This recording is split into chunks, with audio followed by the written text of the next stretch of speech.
जो शख्स किसी को देखकर उलझता है और ये परेशान हो जाता है कि इसको इतनी दौलत कहां से मिल गई, ये हमारे मुआशरे में तबसरे होते नहीं है। वो कहते जी हम तो 30 साल हो गए कारोबार करते हुए, हमारा तो 5 मरले के मकान है, ये कल का नौजवान मार्केट में आया है तो इसने कैसे डिफेंस में प्लाट लेकर घर बना लिया।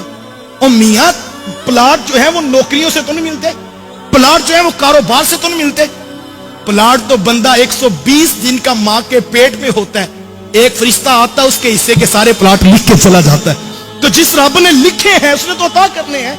तो किसी का सफर 50 साल में, किसी का 60 साल में, किसी का 30 साल में, हम उलझ जाते हैं। काश के हम इस पर गौर करें कि ये कितना बड़ा मर्ज है। और बड़ी खूबसूरत बात किसी दानिश्वर ने की। वो दानिश्वर कहते जो असल में हासिद शख्स है, जिससे हसद कर रहा है उससे नहीं उलझता, असल में अपने रब की तकसीम के ऊपर एतराज करता है कि इसको ये दिया क्यों गया। यार देने वाला तो रब है। और आज हम देखें कि हमारे अंदर ये हौसला है कि अपने से नीचे वाले में अगर सलाहियतें हों तो हम उसको अप्रिशिएट करके ऊपर ले आए। नहीं, हम तो हसद की आग में जलते हैं और हम कोशिश करते हैं कि ये नीचे वाला दब के रहे और ये कभी ऊपर ना आए। इसी वजह से हमारे मुआशरे के अंदर इदारे तबाह हो गए, हमारे स्कूल्स इंस्टीट्यूट जो है वो तबाह हो जाते हैं कि जो सलाहियतों वाला वो नीचे दब जाता है और लोग हसद की वजह से उसे ऊपर नहीं आने देते। मैंने अपने बचपन के अंदर एक मदरसे को उजड़ते हुए देखा है और उसकी बुनियादी एक वजह यही थी कि जो बड़े असातिज़ा वहां पर मौजूद थे, अल्लाह ने एक नौजवान को जो 30 साल की उम्र के थे तो उनको इल्म का नूर भी दिया, ज़ुहद और तकवा भी रब ने उनको अता किया और अल्हम्दुलिल्लाह वो मुफ्ती भी बन गए, हाफिज़े कुरान भी थे, कारी कुरान भी थे। 18 से 20 घंटे वो मदरसे में बैठकर ड्यूटी दिया करते। तो इदारे के मुंतज़िमीन उनकी वो सलाहियतें देख रहे थे तो उन्होंने उनको बुला करके नाज़मियत का ओहदा उनको दे दिया कि आप आज के बाद नाजिम हैं मदरसा के।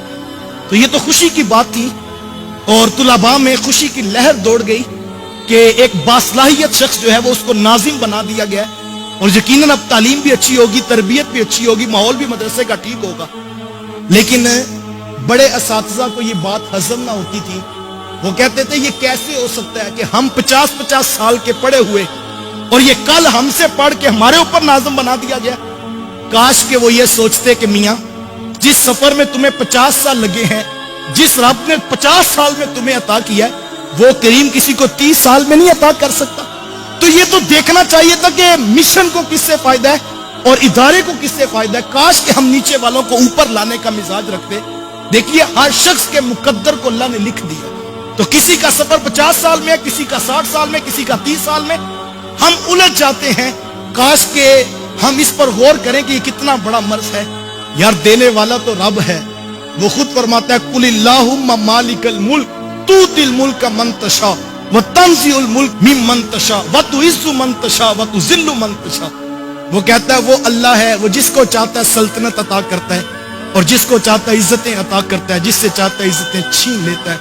साहिब अगर मन तशा का मफहूम समझ आ जाए तो फिर इंसान अपने भाई से उलझ नहीं सकता।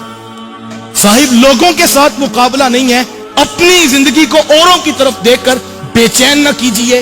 अपने अंदर जो अल्लाह ने नेमतें दी हैं, जो सलाहियतें मुयस्सर हैं, उनके ऊपर गौर करें और ये हसद की बीमारी से निकलने की कोशिश करें। कहीं ऐसा ना हो कि हसद आपकी नेकियों को चाट जाए, नेकियों को खा जाए और फिर पता लगे कल क़यामत के दिन कि जो नेकियां की थी वो भी नामा अमाल में नहीं निकली हैं। इस वीडियो को शेयर जरूर कीजिए, हो सकता है आपके एक शेयर से ये बात किसी के दिल में उतर जाए। जज़ाकल्लाह।